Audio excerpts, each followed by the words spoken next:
Hello there, Scorpios. I hope you guys are doing well. When I was shuffling out this spread for this month, I saw two images. And your reading is very similar to Cancer's reading. Because I see, like with Cancer's reading, I saw like a child at the beach. With your reading, I see a woman at the beach, okay? So I feel like the energy might be a continuation or might be very similar thematically. And it also might be echoing the same types of themes, okay? So let me just talk to you about the images first. I feel like there are two images, but they're both echoing the same theme. And so the words that came out is unwanted attention, unwanted, you know, like solicitors or just people coming at you and you're just like, no, I'm not ready, or I don't really want that. So that's coming in. So the first image that I saw is I see a nice beachy scenery. It's really beautiful. It's really serene. It's not too hot, not too cold. There's wind blowing, so you get a little bit of a sea breeze. And I see this this beach, and right at the shore, okay, so right where the water hits the beach, there's a woman. She's got her water shoes on and she's jogging. Like she's jogging, she enjoys the sea breeze. She's just there on her own. She just wants to be left alone, and she's jogging. She has her headphones on, right? And then I see her jogging for a really long while. She has stamina. She has, you know, the strength to continue on. And then I see this young man. He's like, he's wearing like board shorts. He's on a bike, you know, one of those trick bikes that a lot of young men or young or teenagers ride, and they do like wheelies and they do, you know, tricks. So he's on one of those. He sees her, and then he's like biking alongside her, trying to get her attention, trying to talk to her. So keep in mind, this woman's got her headphones on or earphones on, and she's running. She's just minding her own business. He comes in, like literally swoops in, and tries to engage her in conversation. And you know, she knows that he's interested in her. But she's like answering some of the questions, but she doesn't stop. She keeps going. She keeps going. And then the scene kind of cuts out. So I don't know if he leaves her alone or what, but I feel like she keeps going, and he's like still biking alongside her. So when I saw this, I was like, you're definitely getting a lot of attention from your environment.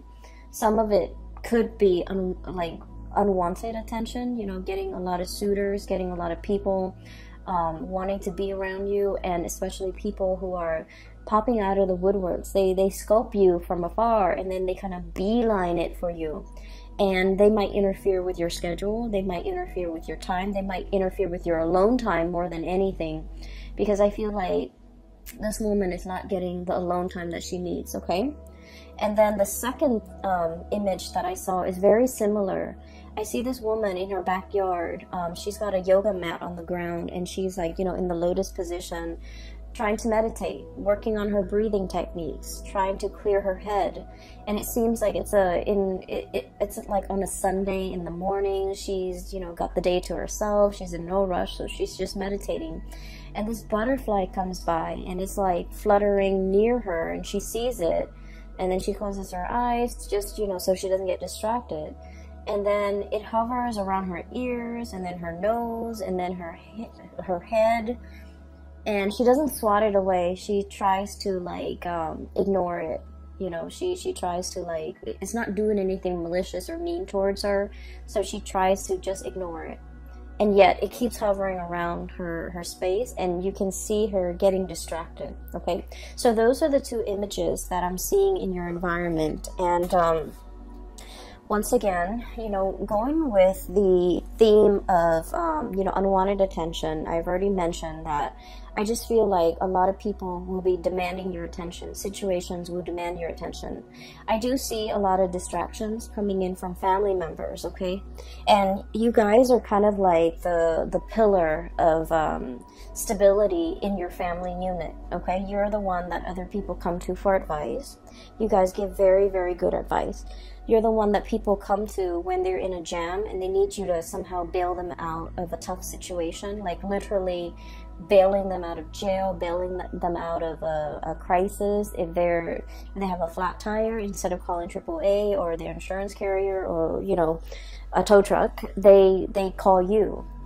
Because you guys are just, they know that you're very dependable and they know you will always be there. So, you know, I feel like some people have no business calling you, but they do because you're kind of the person that they trust, okay? So I feel like you do it, you want to help, you want to step in, you want to intervene, and you want to alleviate a situation because you understand that whoever's calling you, they might not even be family members, but they might not have like anybody else in their world to help them with these things, and so they call you. So in a way, when we're entrusted with responsibilities, or when other people really trust us and they can confide in us and they come to us for advice or for help, it can be very flattering, right? It can feel like, oh, okay, this person really puts their trust in me.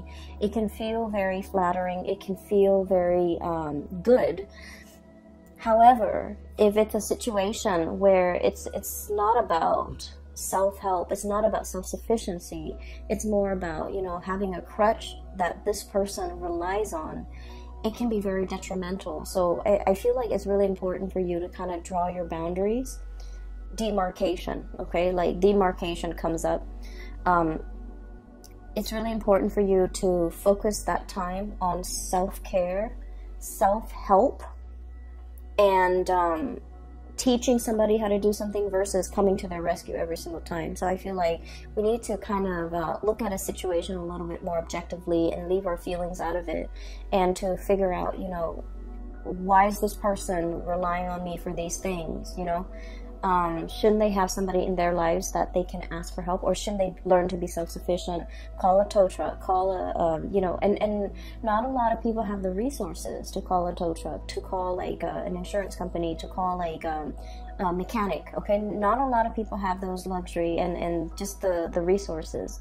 And so I feel like on an innate level, you understand that they've fallen on some hard times and they need to get back on their feet. So you try to do everything that you can to help a situation. But I feel like it's not just something as straightforward and as clear cut as like getting a flat tire and they're calling you.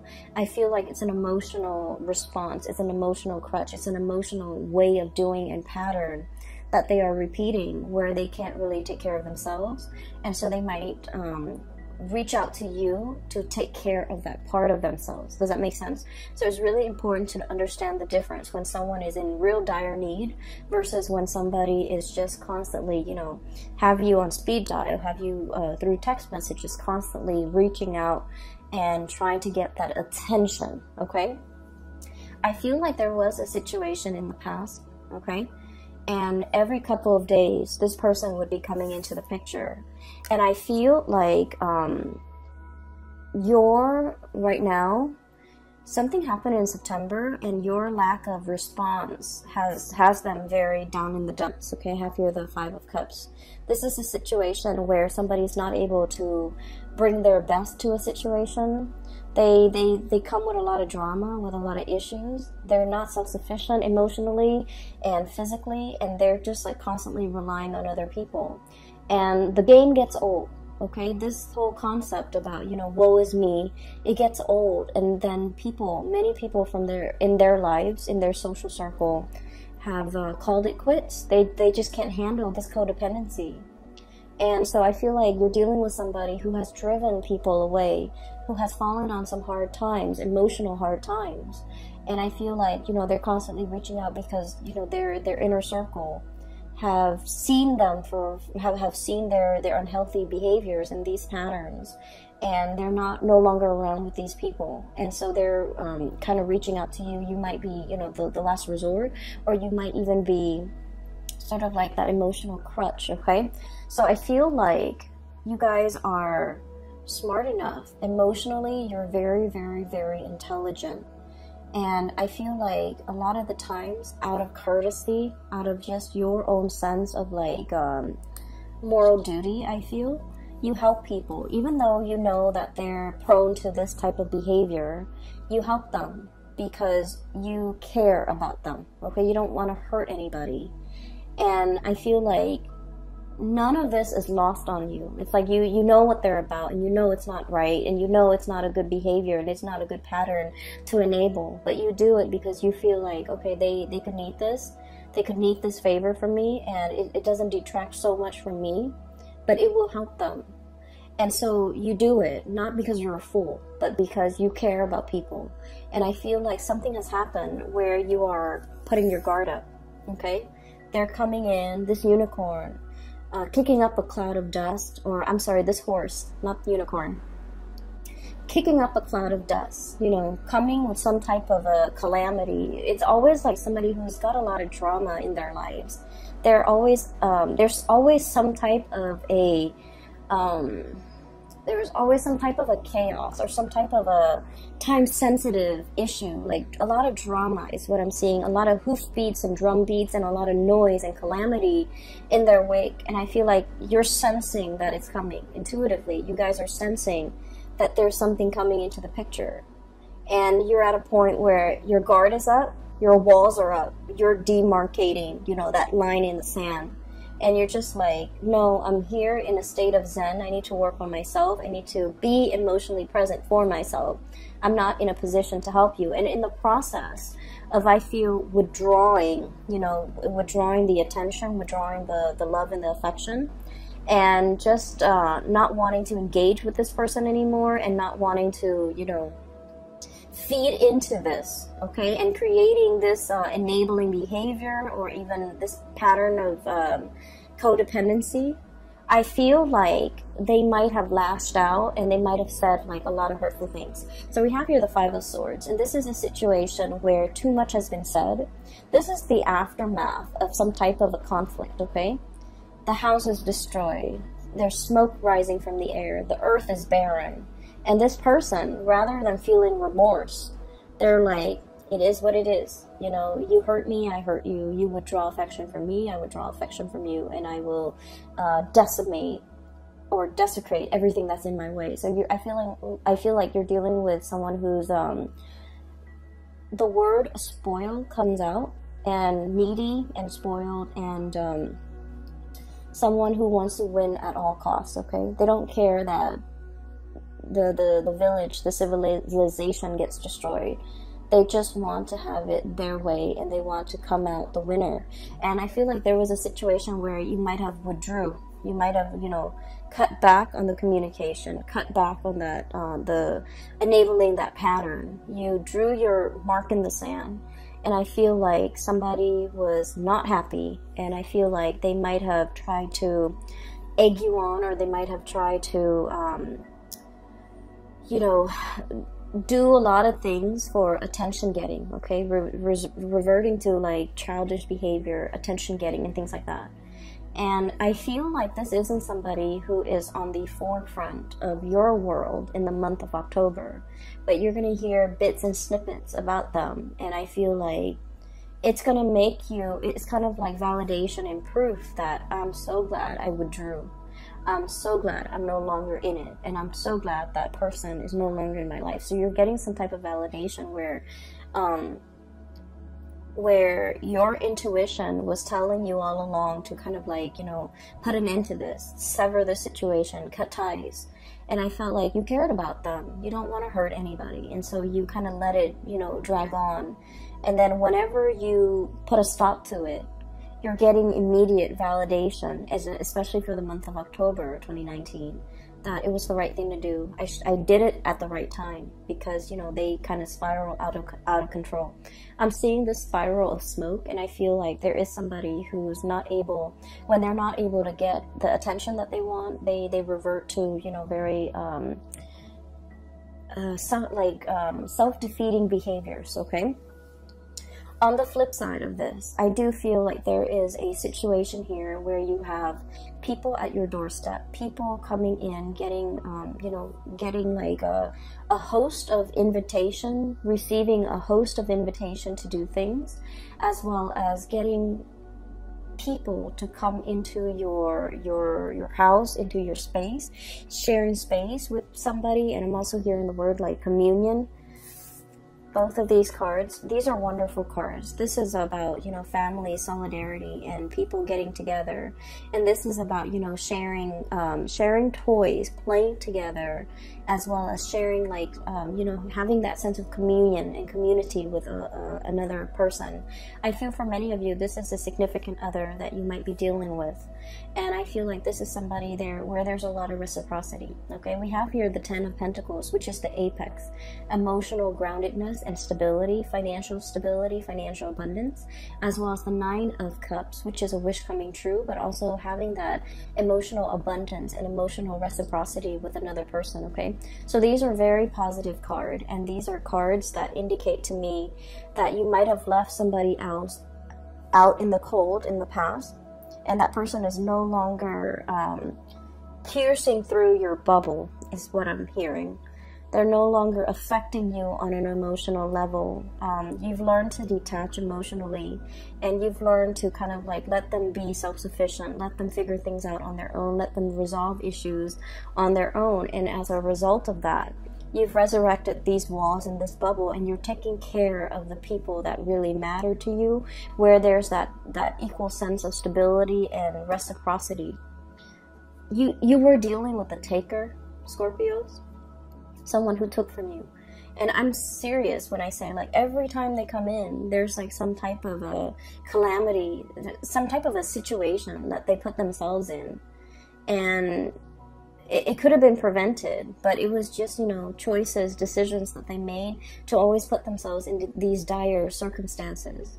And so you had to remove yourself from that energy, and you had to, you know, focus on you and your relationships and the people that matter.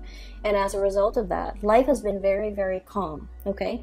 And I want to say as well, Scorpios and I feel like Scorpios, Aquarius, Aries, and Sagittarius in particular, you guys crave a little bit more of an excitement, okay? And that might be why a lot of the times you might seek people who are not very compatible with you, because the opposition and the attraction is very, very strong. And I'm not just talking relationship partners. I mean, like, in all facets of your life, you crave a little bit of excitement. And so I feel like this was an exciting person that was, you know, coming at you with a lot of chaos all the time. And then over time, it ceased to be exciting. It became a burden. And I feel like you've laid down your burden the month of September, or even maybe even before that. You're working on yourself, building up your emotional sense of self and then your financial stability. And things have been going really, really well for you. And I also feel like there's a lot in here, especially for those of you who have recently gotten out of a relationship. This is pretty much, you know, like the two images that I saw. People who are single, who are like, I'm not dating right now, I'm taking a break from dating, I'm working on myself. So there's a lot of like meditation, there's a lot of alone time that you want to spend with yourself. You want to get yourself physically active.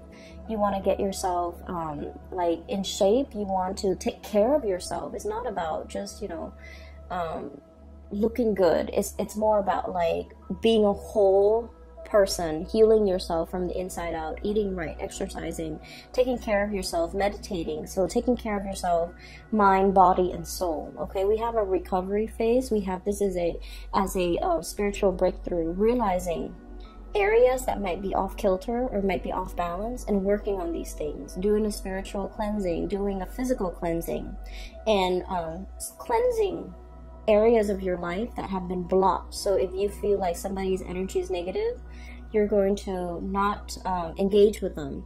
If you feel like someone's taking a lot of your time and you don't even have time for yourself, you're choosing not to engage in that way. You're learning to draw boundaries. So this is a lot about self-care, self-work, healing.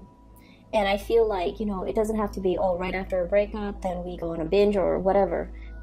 This is just, you know, figuring out that I haven't had a lot of time for myself. I've been taking care of too many things. I need some downtime. I'm going to find some downtime. I'm going to make room and prioritize that. And I feel like for some of you, there might have been like some I'm seeing like food allergies. I'm seeing like issues when it comes to digestions as well, because this is really prone to overeating as well. Okay, so I feel like you might be doing a cleanse. You might be doing some type of a dietary change, and you're taking it one step at a time. Okay, so testing the waters, doing things in moderation, not doing things in excess. And I feel like this is all areas of your life. And so what I'm sensing as well is there's a situation here where you're very much focused on that, and vibrationally and spiritually you're on a very, very high level. You're aware of what you need to do, and you're aware of the behaviors from other people that have not been conducive for healing and for, you know, really spending time with yourself. And so you're on this path, on this journey here towards self-care. Learning to put yourself first, learning to, you know, understanding, I feel that just because we love somebody, it doesn't mean we want to enable bad behaviors. Okay, it's not about calling people out on it and being mean. It's just about detaching yourself from things that are not good for you and focusing on self-care. And when we are focused solely on self-care, we are ascending. And I feel like your vibration is really high, and a lot of people energetically, they feel that, and they do cling on to you. And that's why you're going to be getting a lot of unwanted attention from suitors, from people around you, from people that want to, you know, take up your time, that want to be in your company. And I feel like they might not do it in an appropriate way. I mean, if you look at that first image, right, she's got her earphones on. She doesn't want to have a conversation. She's at the beach, she's running. And the guy just keeps pestering her. Okay, so it's like, it's very inconsiderate, and it's like clueless, not being able to, he's not able to read the social cues. She's trying to be nice, and we don't know how the scene ends, but she's trying to be nice, and he's not getting it. So I feel like you need to be a lot more expressive with your emotional needs, Scorpios, and you need to, you know, kind of let people know whether or not they are infringing upon your space, or your energy, okay, and whether or not they're really taking from you. So that's like pretty much the first 6 cards, okay? What I do sense here is there's a situation, I feel like there's like an undertaking that is very, very big, okay? We have here the Temperance card, and this is a card about moderation, small steps, one foot in front of the other, and we keep walking, okay? So it's like doing something, and the Temperance card it's about holding back a little bit, doing things in a very methodical manner. And so what we're seeing is, you know, the angel pouring the water from the 2 cups, right? One cup into the other. It has to be done in a very meticulous manner, in the right time, in the right fashion, so that the water doesn't spill out. So there's something that requires a lot of calculation. It requires a lot of research. It requires a lot of thinking over, mulling over, trying to figure things out, trying to itemize, trying to like get all the moving parts all lined up into place so that everything moves at the same time. So I feel like there's a big undertaking, a big endeavor. It's linked up here with the High Priestess, and both of these are major arcana cards. And I feel like there's a situation here where you are very, very nervous, you're very trepidatious, you're very like, I wonder if it's the right time. I wonder if I should do this today or tomorrow. And I feel like you're trying to go with your gut instinct, okay? You guys have like a really strong sixth sense about you. Even if you don't believe in, you know, metaphysical teachings, or even if you don't meditate, you guys have a very, very strong sense of like intuition, divine timing, knowing when something is right. And I feel like you always have relied on it, and you might not have even called it your gut instinct. You might have not even called it, you know, your intuition. But I feel like you always know whether or not to do something or whether or not to cut somebody off. Hence, you were able to cut somebody off at the right time before they drag you down. And I feel like you start to realize that I really need to trust my intuition a lot more. And I have a friend who is an Aries with a Scorpio rising, and she has told me that She always has like an inkling about people, about things, and every time she goes against her instinct, bad things happen. So she said that, okay? And so I feel like you live with this, okay? You have this really strong sense of knowing on a gut level, and you have never been wrong. And every time you choose not to listen to it, bad things might have happened. And so you're in this situation where there is a major undertaking. It might deal with contracts as well, because the High Priestess with that Torah in her hands, it deals with like legality, it deals with contracts, it deals with learning, it deals with like some major event where it might even involve other people. And so you're trying to be calculated about this. You're trying to figure out when is the right time, and you're trying to look at the, it's sort of like the looking at the stars and trying to see when the stars align. In this picture, you don't have the star, okay? All you see is the moon, and it's like, it's so overwhelming, and you're just like, I don't know if I can trust my intuition. I want this really badly, so I don't know if I'm biased. I don't know if I'm able to trust it, but I feel like the stars are calling, the stars are aligned, and this is the right time. And I feel you might have some spiritual hunches, people in the spiritual realm pushing a situation along and telling you, you can't wait on this any longer. You need to kind of push for it. The tides are coming in, and you need to just, ride with the tides. So I feel like there's a situation here you have been kind of resisting because you're not 100% sure. And I feel that it's time for you to take those small steps, see where it leads you, and then you're gonna be you're gonna get some type of validation that it is the right path, it is the right way. Because I see you mulling over the situation, and water signs in general take a really long time for their emotional state to kind of match up with their mental or physical space. So like you might feel like, oh, physically I'm okay with it, but then emotionally you're not. So you have to like wait for everything to catch up, everything to be in sync before things start moving, before you make those actions. And so I feel like there was a situation you've been thinking over for the past 3 months, for the past 3 weeks, even 4 months, 4 weeks, whatever it is. And I feel like it was a weighty decision, okay? A lot of thoughts were weighing on your mind, and you needed some time to take care of all the other areas of your life before you can choose to walk down this path or choose to go forward with this endeavor. And you've been mulling it over, and I'm looking at these bugs, these insects here. It's almost like mothballs, where something is very stale and old and it hasn't been moved around, and it's collecting dust, and then the moths are coming in to eat like the dust and the mites and all of that. So I feel like it's a situation that has been stalled. It hasn't been worked at or dealt with, or a resolution has not been reached. And so it just lingers, it just stagnates. And so I feel like the universe is telling you, one step at a time, make the gesture, okay? Get some air, get out of the house, start moving. Once you start moving, once you take those small steps, it doesn't have to be a giant leap. You're not jumping over a cliff. You're not jumping to the other side of the earthly divide. You're just taking small steps at a time, getting your feet wet, learning new things. And I feel that you're going to come to the resolution, or you're going to come to the realization that this is the right thing to do. It's just a matter of trusting that your intuition, I feel like your intuition is a little bit blocked off because you might be scared, and you're not deferring to, the right set of advice or whatever you're getting from your intuition.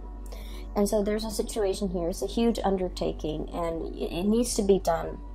And, one step at a time, one small step at a time. And once you start to get the ball rolling in that direction, you're going to realize that this is the right path, okay? Everything else looks really good. Relationship seems to me to be very strong.